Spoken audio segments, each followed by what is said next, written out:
one country. All right, so let's move on to the orientation.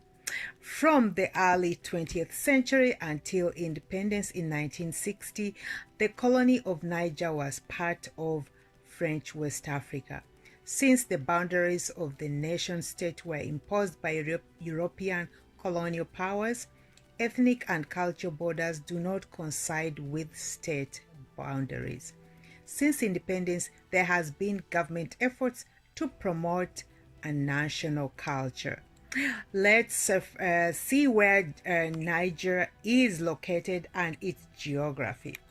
The area of the landlocked country is 490,000 square miles, one of the hottest countries of the world. Niger straddles the Sahara and the Saharan climate zones. Niger is essentially a flat country. Rainfall is rare north and east of the Air Massif, but generally adequate in the west. The capital city is Niamey, with a 1998 population of approximately 500,000, located on the river Niger, which is a multi-ethnic population. Now let's move on to the demography. The population was approximately 9.2 in 1998. The Hausa are numerically the predominant group, constituting approximately 53% of the population, followed by the Zama Songhai, who are at 21%, the Fulani or Peur, who are at 10%, the Tuareg, who are at 10%, and the Kanuri or Beriberi or Manga, who are at 4.4%, and the Arabs, Tubu, and the Gomanathach, approximately at 1.6%. In the pre-colonial era, Niger included regions of several traditional African kingdoms, empires, and states with varying degrees of stratification and centralization. Now, let's move on to the linguistic affiliation. There are five main ethno-linguistic groups corresponding to the five national languages, in addition to French. The official language, Hausa, Anasongaya, Fulani or Flube, Tamajak, and Kanuri or Beriberi. French is used primarily in official written government and international correspondence. The local vernacular languages are more often used in daily social interactions, markets, and trading. Now let's move on to the symbolism of Niger. The main groups share many Muslim beliefs and practices, including respect of the Islamic Quranic scholarship in Arabic. Much imagery comes from Islam, the major official religion. Most groups have retained elements of pre-Islamic culture, symbolic, ritual, and political life, such as spirit possession, bilateral descent patterns, and spiritual pantheons in local cosmological systems. Elements from nature also figure prominently in national symbolism.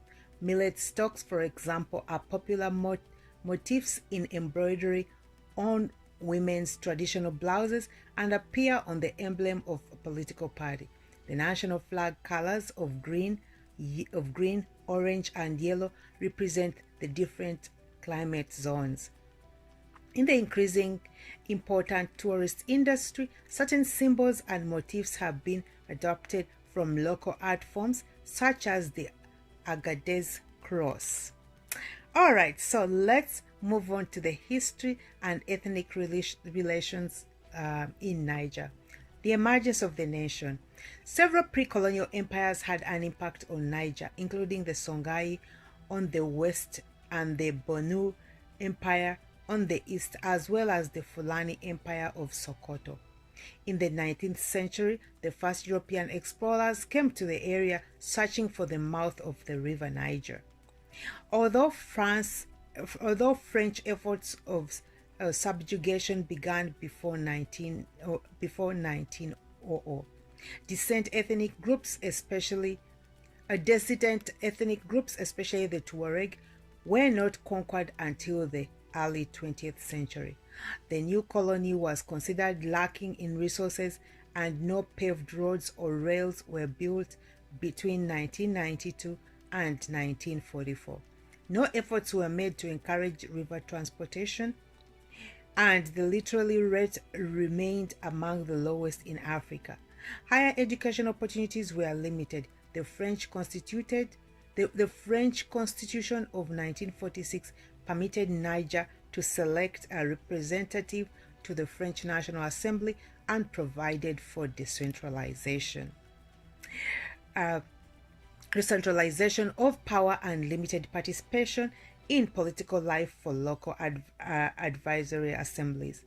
The law of the 23rd of June 1956 gave Niger's politicians more of a voice in the management of their country by establishing a government council presided over by the governor. In addition to removing voting inequalities, these laws provided for the creation of government organs, giving individual territories a high degree of self-government. After the establishment of the Fifth French Republic in 1958, Niger became an autonomous state. 2 years later, a new constitution adopted by the referendum permitted the creation of a republic on December 18, 1958. Independence was proclaimed on August the 3rd, 1960. Now let's move on to the national identity. The population is affected by cultural elements from North Africa as well as Africa south of the Sahara.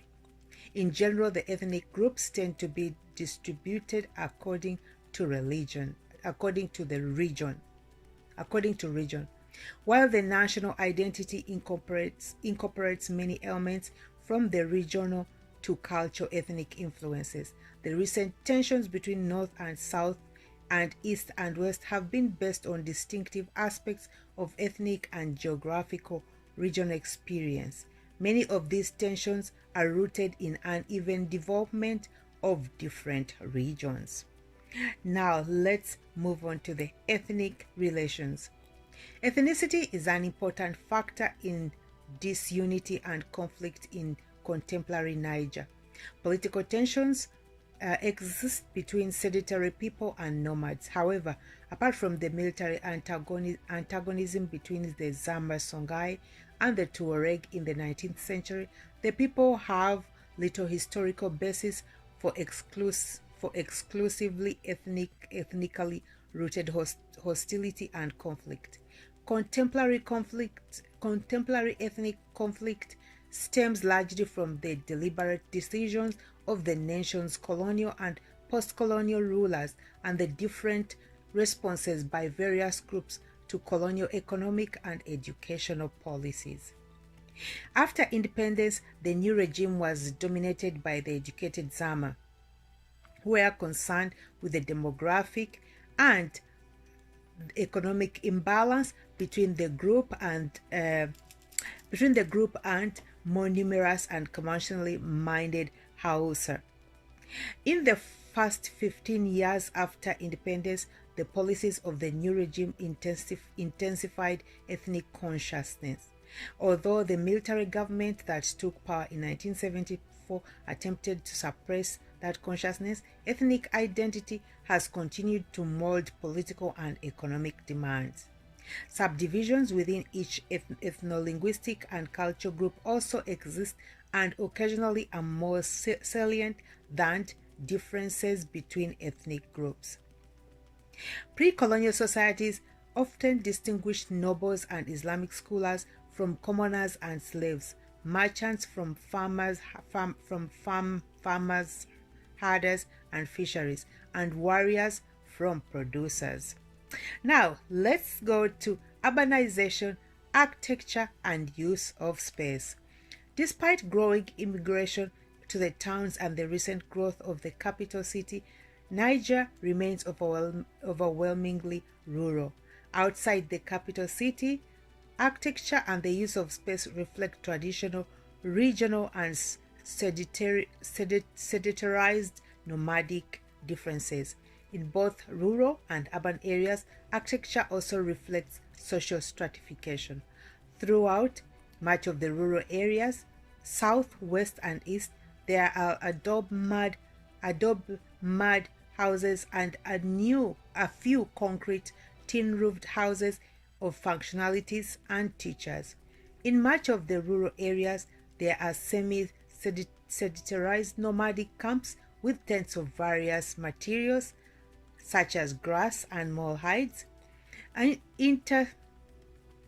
interspread with adobe mud houses. Tents have uh, Tents have portal walls which are moved and transported for nomadic migration with herds. The greater degree of sedentarization in a community, the more common the adobe and mud houses, the more I beg your pardon, the greater degree of sedentarization in a community, the more common the adobe mud houses. In the semi-nomadic Tuareg communities, women build and own the tent and men build and own the adobe house. In the tent, there is a gender-based symbolism. For example, the left side of the interior of a Tuareg tent is associated with the married woman, owner, and her belongings, and the right side is associated with her husband. As houses become more common as a result of sedentarization, there are corresponding changes in property relations between the sexes. In many communities, mosques are surrounded by the homes of traditionally aristocratic, chiefly and Islamic scholar families. Homes of families of traditional lower or ambiguous states are located further from the mosque and its surrounding neighborhood. Another important feature in the countryside is the widespread opposition between the settled community, village, or camp and the wild. This is the idea of a settled community as a human habitation and center of civilization, as opposed to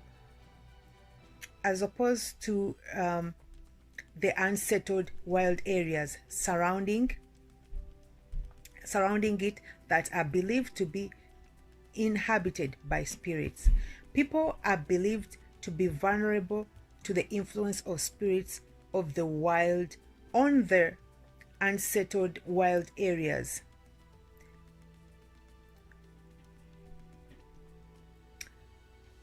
I beg your pardon. People are believed to be vulnerable to the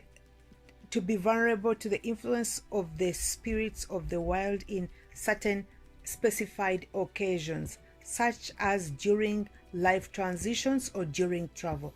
The spirits of the wild spaces must be controlled before people engage in activities that alter their domain.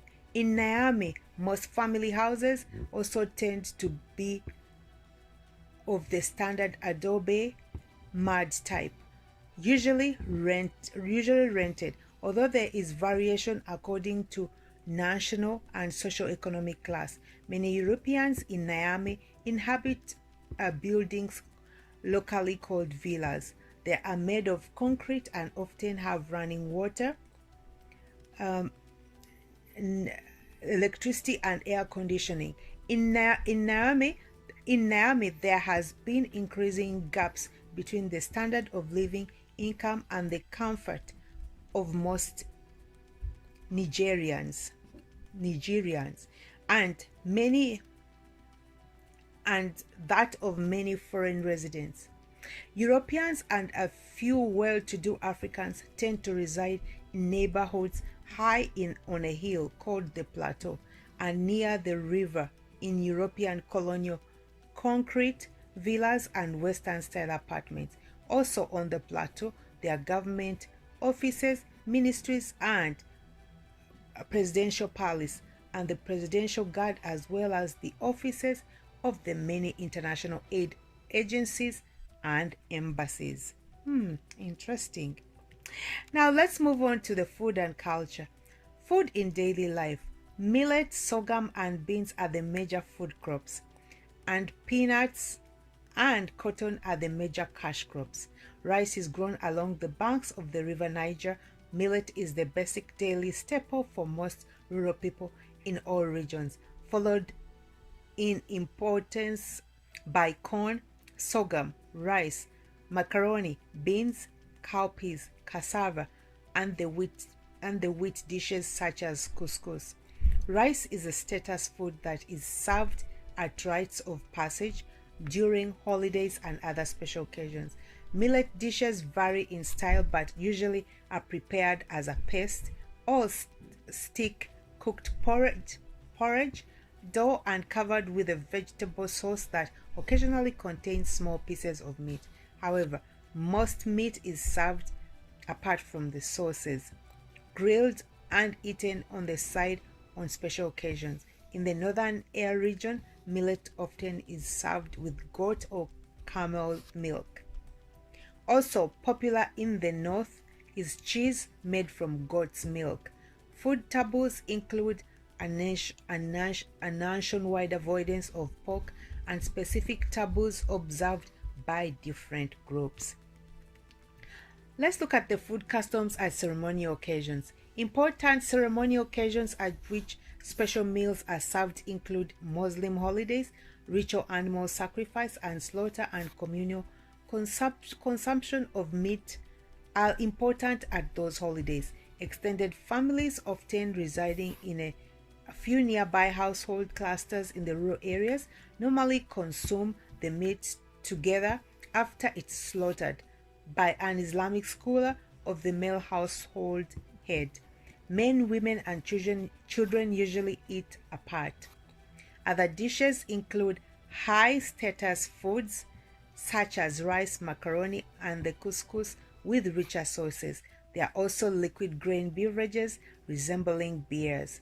Among the Tuareg, a special beverage called ingajira or ingahare consists of pounded millet, goat cheese, crushed dates, blended with water, and served from elaborately carved decorated wooden ladles. Let's look at the basic economy. Niger is one of the world's most poorest nations, with a per capita income of $220. In 1995, the northern zone is devoted primarily to pastoral nomadism involving camels, cattle, sheep, and goats. In the air massif, there are pockets of oasis gardens that require constant irrigation. The southern Saharian zone is devoted to agropastoralism, which at the fringe of the Sudanian zone becomes essentially agriculture. Despite efforts by the government to increase agricultural production and the development of uranium mining, the gross national product has declined sharply. Niger has been plagued by ecological disaster, economic crisis, and political uncertainty. After the draft of 1968 to 1974, the government attempted to make the country self-sufficient in food production. This was achieved in 1980, but another drought in 1984 caused food shortages. Austerity measures imposed by the World Bank and the National Monetary Fund further weakened the economy, bringing shortages and unemployment. In more arid regions, livestock production dominates with the raising of cattle. camels, sheep, and goats. There is fishing on the river Niger and Lake Chad with dried fish sold widely. Let's look at the commercial activities. There are permanent markets in the major towns and markets in rural communities. Much commerce is conducted by trucks and traditional camel caravan between Niger and Nigeria. Foods in local markets include fresh produce such as fruits and vegetables, dried river fish, canned goods from Algeria, household supplies and tools, and cloth from far as China, spices, perfumes, and traditional medicines from Algeria, Nigeria, and Mecca. Many Hausa and Zama Songhai women cook and sell snack foods by the roadside. Some women manufacture knitted items and engage in leather work. Major industries. Mining accounts for nearly 20% of the gross domestic product. Uranium exports are a major source of national income. Uranium mines opened in 1971 and output reached a peak in 1981. Declining demand and falling world prices that led to a reduction in output. It is estimated that Niger has 10% of the world's uranium reserves. Coal is used to generate electricity for the mining towns. Other important minerals include tin-bearing cassiterite, iron, tin, coal, phosphates, gold, and salt. Manufacturing consists mainly of food processing, textile production, leather tanning. Tourism has become important. Now let's look at the trade. The traditional caravan trade, which while it has diminished in importance, is still conducted by the Tuareg men.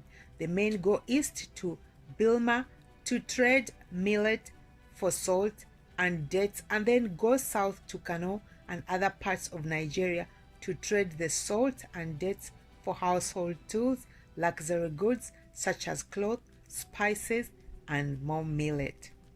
Division of labor. In rural communities, many work roles still correspond to traditional patterns of age, gender, and social class. The major cultural and ethnic groups are characterized by the marked degree of specialization in labor that derives from their complex pre-colonial hierarchical stratification, stratified social organization. Those social orders featured hereditary, endogamous, occupational groupings with traditionally performed distinctive roles, as well as relationships of fictive kinship and mutual dependence. In the past, slavery was important. Age-based roles cut across the system in the form of fictive kinship and apprenticeship. Because of their joking relations with persons of aristocratic origin, Smith artisan and oral historians or griots often are referred to as metaphorically as their cousins or little sisters or brothers. Young children begin training for the specialized task to their social background, such as working the forge in an apprenticeship, usually under the same-sex parent or another older relative. Social strata with varying tributary and servile origins formerly served aristocratic or noble patrons, and even today in many rural areas, families of aristocratic origins are still attached to their inherited smiths and griots. However, prestigious descent no longer always corresponds in many rural areas. Families of aristocratic origins are still attached to their inherited smiths and griots. However, prestigious descent no longer corresponds to socio-economic prosperity, and many families of noble origin now have difficulty supporting their client families in the towns. Many of these client-patron relations are breaking down. Particularly important today are the arts and crafts specialists. Among the Hausa, they are metal workers, leather workers, griots, and other specialized hereditary strata. Among the Tuareg, smith artisans in the countryside manufacture jewelry, weapons, and household gardening and herding tools. For nobles and serve as ritual specialists, providing music at nobles' name days, weddings, and other festivals, as well as acting as go-between for marriage arrangements and as political intermediaries for traditional chiefs. In the towns, many Tuareg smith artisans are active in the market trade, adapting their traditional silver, wood, and leather works for European tourists and African functionally tastes, and sometimes working in gold. Griots and smith artisans exert much informal power through their critical social commentary. Also important among all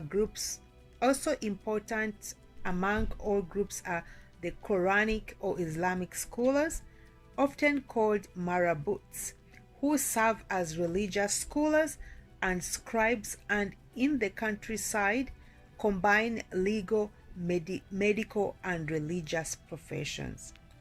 Now let's move on to this social stratification.